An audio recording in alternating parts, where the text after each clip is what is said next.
সে প্রথমে 1 পৃষ্ঠা করে পড়া দেয়। তারপরে তাকে আমি একদিন টাকা হাদিয়ে দিই, ছোটো অল্প একটু 200 টাকা হাদিয়ে দিই। তখন সে 2 পৃষ্ঠা দেওয়া শুরু করে। পরে তাকে আমি একদিন বাইরে ঘুরতে নিয়ে যাই, তখন সে 4 পৃষ্ঠা দেওয়া শুরু করে। পরে তাকে আমি সবার সামনে আনন্দ হওয়ার জন্য বা তাকে খুশি রাখার জন্য আমি একদিন 1000 টাকা হাদিয়ে দিয়েছি। তখন সে 10 পৃষ্ঠা পড়া দেওয়া শুরু করে। তখন আমার আসলে মনে আসে যে বাচ্চাটা আসলে কিছু করতে পারবে, এটা সাধারণ কোনো বাচ্চা নয়।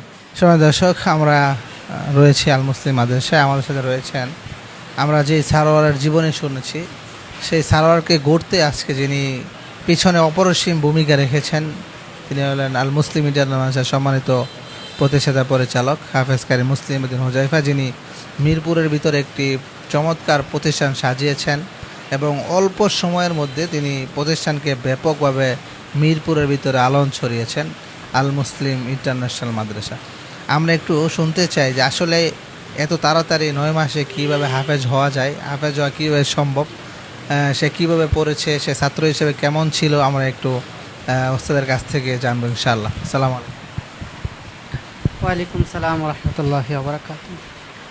এই যে এত অল্প সময় হাফেজ হলো, সে কিভাবে শুরু করেছিল, তাকে যখন ভর্তি করা হয় তখন কি বোঝা গেছিল কিনা, যে বোঝা যাওয়া হয়েছিল কিনা যে তাকে দ্বারা সম্ভব এরকম কিছু? না, আমাদের এখানে সারোয়ার নভেম্বর মাসের 7 তারিখ মাদ্রাসাতে আসে। তো প্রথম তাকে আমরা রেখেছি। বর্তমানে আসলে দেখেন যে মাদ্রাসার স্টুডেন্ট বা মাদ্রাসার শিক্ষার্থীরা অনেক অমনোযোগী বা অনেক ক্ষেত্রেই বাচ্চাদের অবহেলিত থাকে। তো ওই জায়গা থেকে আমরা আসলে সরাসরি কোনো বাচ্চাকে আমরা ভর্তি নেই না। তো আগে ফ্রিতে 2 থেকে 3 দিন ক্লাস করে বাচ্চার অবস্থা, তার পারিবারিক অবস্থা এবং তার পরিবারের মত বিনিময়, তাদের আদর্শ সব কিছু দেখে তারপর আমাদের এখানে বাচ্চা নেওয়া হয়।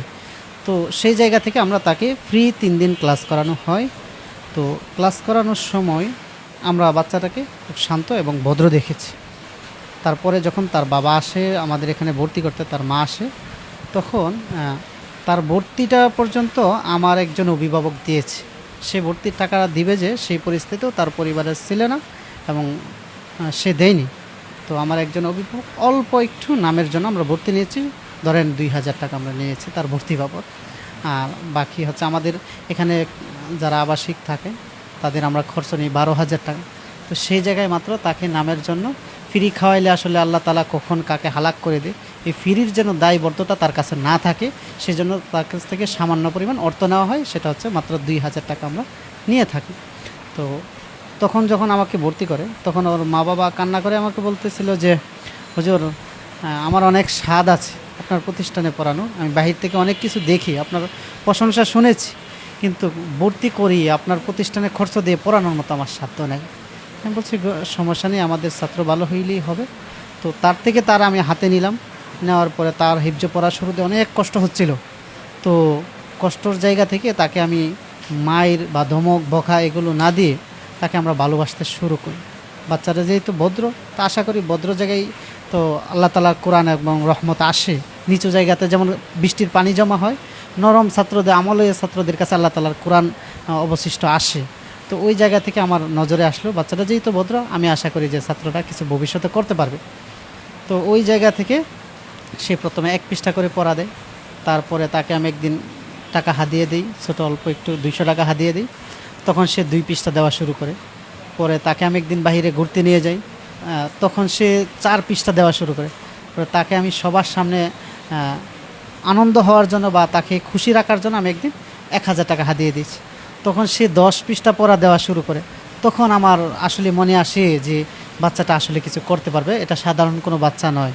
তো তার জায়গা থেকে আমি তাকে পরামর্শ দিই, তার যে উস্তাদ ছিল তাকে আমরা ওইভাবে করি। তো আমাদের অনেক সময় দেখা যায় বাচ্চারা খেলা করে, তাকে নিয়ে আমরা পরিশ্রম করি। অনেক সময় বাচ্চারা ঘুমাচ্ছে, আমরা তাকে সময় দিচ্ছি। অনেক সময় দেখা যায় বাচ্চারা বাসায় চলে যায়, বৃহস্পতিবার আসলে অনাবাসিক ছাত্র থাকে, তো সে মন খারাপ করে, তখন তাকে আমি সান্ত্বনা দিই, বাবা এই আনন্দটা তোমার একদিন সাফল্য হয়ে দাঁড়াবে। তো ওই জায়গা থেকে তাকে সান্ত্বনা দিয়ে দিই। আজকে এই পর্যন্ত আমরা শেষ করেছি। গতকালকে সে 20 পৃষ্ঠা শেষ সবক দিয়ে সে হিফজ সম্পূর্ণ করেছে। মাশাআল্লাহ। এই যে ছাত্র, আপনার ছাত্র তাড়াতাড়ি হাফেজ হলো, মানে আনন্দটা কেমন লাগতেছে এখন? এটা আসলে বলে বোঝানোর মতো না। মানে এক হচ্ছে কোরআনের একটা হাফেজ, পাশাপাশি আল্লাহর কোরআন সে হিফজ করেছে, এটার আনন্দ বা অনুভূতি এসে বলে বোঝানোর মতো হবে না। এটা খুবই আমি আনন্দিত। আরেকটা হচ্ছে সবচেয়ে বড় আনন্দিত হচ্ছে একটা কোরআনের হাফেজের উস্তাদ হয়েছে, এটাই আমার কাছে সবচেয়ে বড় আনন্দ। আমি যারা একটু শুনতে চাই যে শুনেছিলাম যে মাদ্রাসা যখন শুরু হয় অনেক কষ্ট করেছিলেন, মাদ্রাসার শুরুর দু একটা কথা শুনে আসছে, যেহেতু মোটামুটি একটা ভালো পর্যায়ে চলে এসেছেন, আমরা শুরুর দু একটা শুনি এবং আজকে বর্তমান পর্যন্ত ছাত্র সংখ্যা কেমন রয়েছে একটু শুনতে চাই। আলহামদুলিল্লাহ, আমি যখন এখানে শুরু করি তখন হচ্ছে 1200 স্কোয়ার একটা রুম নিয়েছিলাম। তো ওই রুমে আমার হিফজখানার ছাত্র ছিল মাত্র 4 জন। তো যখন আমরা শুরুতে হিফজখানা নেই, তখন আমি চিন্তা করতেছিলাম যে আসলে কি আমার দ্বারা, নগণ্য মানুষের দ্বারা কি আসলে প্রতিষ্ঠান হবে, কোরআনের খেদমত কি আমি করতে পারবো। তো যখন আমি এখানে বিল্ডিং ভাড়া নিই, তো আমাদের মিরপুরে যে এলাকা, এখানে হচ্ছে কোনো বাসা যদি ছাড়তে হয় 2 মাস আগে জানাইতে হবে। তো আমি এখানে টাকা অ্যাডভান্স করার পরে আমি আমার বাসা ছেড়ে দিয়েছি। তখন মাদ্রাসার কাজ চলমান, আমাকে বাড়িওয়ালা আশ্বাস দিয়েছে যে 2 মাসের মধ্যে কাজ আমাকে কমপ্লিট করে দিবে। তো সময়ের স্বল্পতা, কাজের একটু অবগতি না থাকার কারণে আমাকে কমপ্লিট করে দিতে পারে নাই। আমি ওইদিকে বাসা ছাড়া, পাশাপাশি এদিকে আমি মাদ্রাসায় উঠতে পারিনি। তো আশপাশে আমি যে কোথাও গিয়ে থাকবো সেই পরিস্থিতিটাও ছিল না, কারণ হচ্ছে যেহেতু প্রতিষ্ঠান আমার দিয়েছে, আমাকে সময় দিতে হবে। তো ওই জায়গা থেকে আমি হিপসখানার অপর পাশে একটা জায়গা ছিল খোলা, ছাদ খোলা, থাকার কোনো কিছুই ছিল না। আমি একটা ইটের মধ্যে বসে থেকে 2 রাত আমি ওখানে পার করেছি। শুধু সারা রাত আল্লাহর কাছে বলেছি, আল্লাহ আমার এই কষ্ট সফল হবে একদিন, যেদিন তুমি একটা কোরআনের মারকাজ আমাকে জমিয়ে দিবে, আমার এই কোরআনের ভবনটাকে পরিপূর্ণ করে দেবে, সেদিন আমি এই কষ্টকে ভুলে সামনে আগাইতে পারবো। তো 4 জনকে আমরা শুরু করি, তখন 10 জন, 20 জন। তো আমরা এবছর আমাদের এখন হিপসখানা এবং ক্যাডেট শাখা মিলে 165 জন ছাত্র রয়েছে। তার থেকে আরও বড় আনন্দের বিষয়, আমাদের হিপসখানাতে হাফেজ ছাত্র রয়েছে মাত্র 14 জন। আলহামদুলিল্লাহ।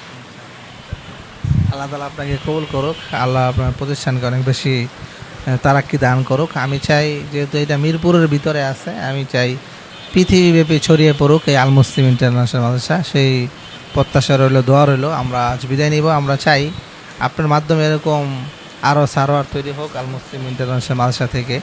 সময় দর্শক, আমরা আজ বিদায় নিচ্ছি। ইনশাআল্লাহ আবারও দেখা হবে এরকম নতুন কোনো কোরআনের পাখির সন্ধানে। সেই পর্যন্ত আপনারা ভালো থাকুন, সুস্থ থাকুন এবং মিরপুরে যারা রয়েছেন, বাংলাদেশের আশেপাশে বাংলাদেশে যারা রয়েছেন, তারা আল মুসলিম ইন্টারন্যাশনাল মাদ্রাসার সাথে থেকে দোয়া দিয়ে বিশ্বব্যাপী ছড়িয়ে দিন তাদের খেদমতগুলো। আজ বিদায় নিচ্ছি, দেখা হবে। আসসালামু আলাইকুম ওয়া রাহমাতুল্লাহি ওয়া বারাকাতুহু।